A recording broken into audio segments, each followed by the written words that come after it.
So I did something a little bit insane. I moved to Colombia because of a Google search.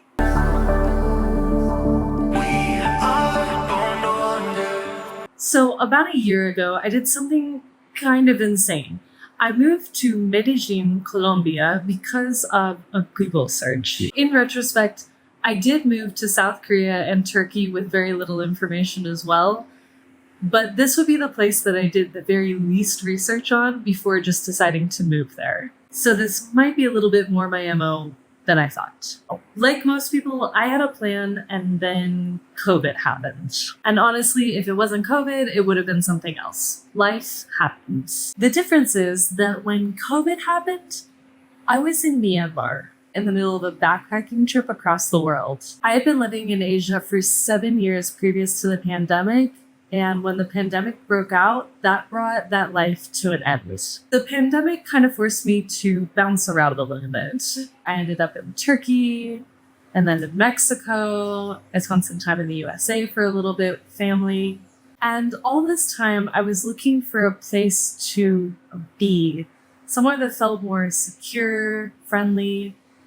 I was looking for a home again.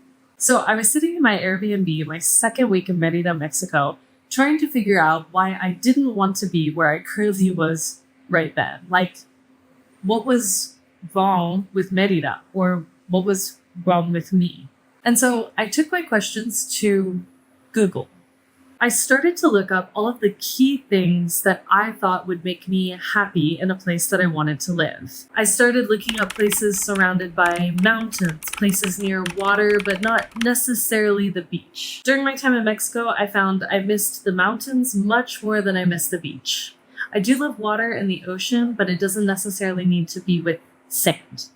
I wanted a place to live that was more walkable, maybe one that had a metro, a place that had lots of other internationals and very strong Wi-Fi.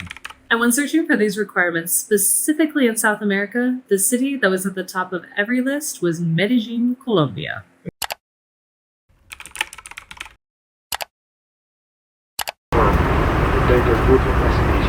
It'll be interesting to see how this adventure turns out.